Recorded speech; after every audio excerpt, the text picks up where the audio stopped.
এনসিপিতে যেন গণপদত্যাগের হিড়িক পড়েছে।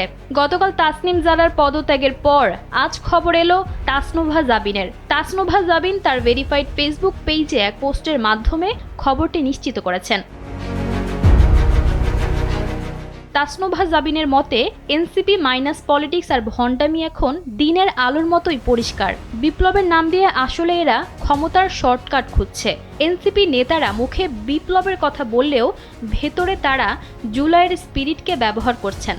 চর্চা নয়, বিপ্লবের বলি কপচিয়ে তারা আসলে জামায়াতের অধীনে ক্ষমতা পেতে মরিয়া হয়ে উঠেছে। বিএনপি যেখানে জামায়াতকে নিয়ে 17 বছর ক্ষমতার বাইরে ছিল, সেখানে এনসিপি গঠনের শুরুতেই যেন জামায়াতের আঁচলের নিচে আশ্রয় নিল।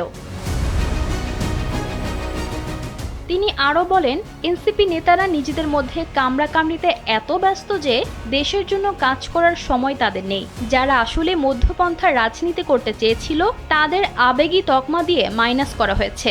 এনসিপির এই নয়া বন্দোবস্ত আসলে পুরনো ভণ্ডামিরই একটি আধুনিক সংস্করণ।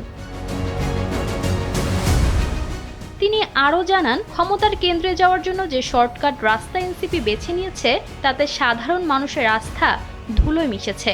জনগণের ডোনেশনের টাকাও তিনি ফেরত দেওয়ার ঘোষণা দিয়েছেন, কারণ এমন ভণ্ড নেতৃত্ব মানা তার পক্ষে সম্ভব নয়। এনসিপি যে আসলে জামায়াতের দোকান হয়ে উঠেছে তা এখন দলটির ত্যাগী নেত্রীদের পদত্যাগই প্রমাণ করে।